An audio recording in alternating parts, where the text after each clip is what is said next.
Well, Zeina has now left Aleppo. She's back in Turkey, in the town of Antakya, and joins me now live. Zeina, since the last time you were near Aleppo, the Syrian opposition forces have claimed that they've pretty much taken control of a great part of the city. But how did you find it this time? I mean, how is the relationship of the opposition and the government forces now?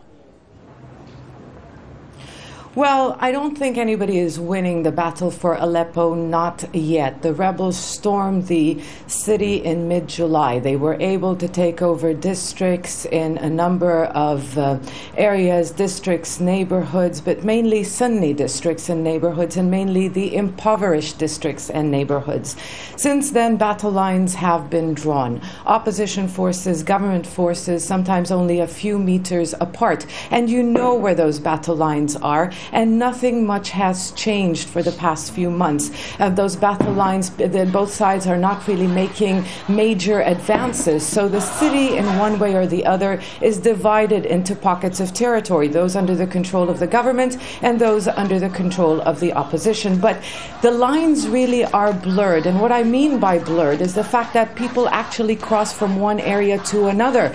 Some people who are in rebel-controlled districts have to go to government-controlled districts because their livelihoods are there, their jobs, they're traders, they're businessmen. And what happens in situations like this is that both sides are able to infiltrate into each other's territory. And this is really the biggest fear. And we talked to a number of rebels, and most of them actually told us the biggest fear they have is the fact that informers are coming into their territory, giving the government information about their bases, the location of their bases.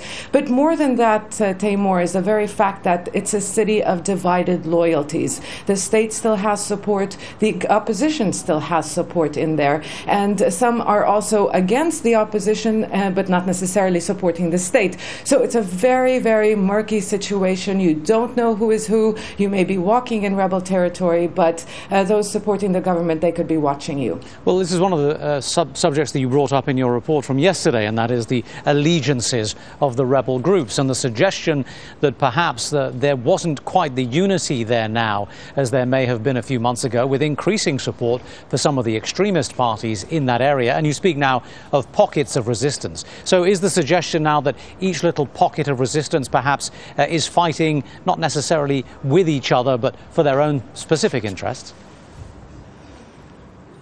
Well, in rebel-controlled territories, they are facing a different kind of battle. They're losing support among the population because people are angry. At the end of the day, they want electricity. It's winter. People are cold. They want food. Yes, there's food. You can find vegetable markets. You can find almost anything, meat, chicken. But the problem is the prices are skyrocketing and people cannot afford. A lot of them have lost their jobs. So people are complaining. Even the price of bread, it has increased sometimes threefold, sometimes fourfold. It depends which bakery you go to. So there is anger, and you talk to people there and they say, what did they bring us? They came into our city, they promised us a victory, and they promised that they would provide us with basic services, and they're not doing that.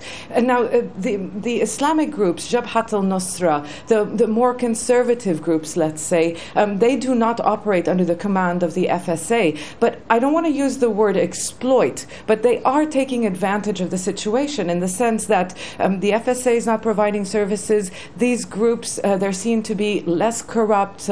Even rebels will acknowledge. They'll tell you, yes, we have people among our ranks who are actually profiteering from this war.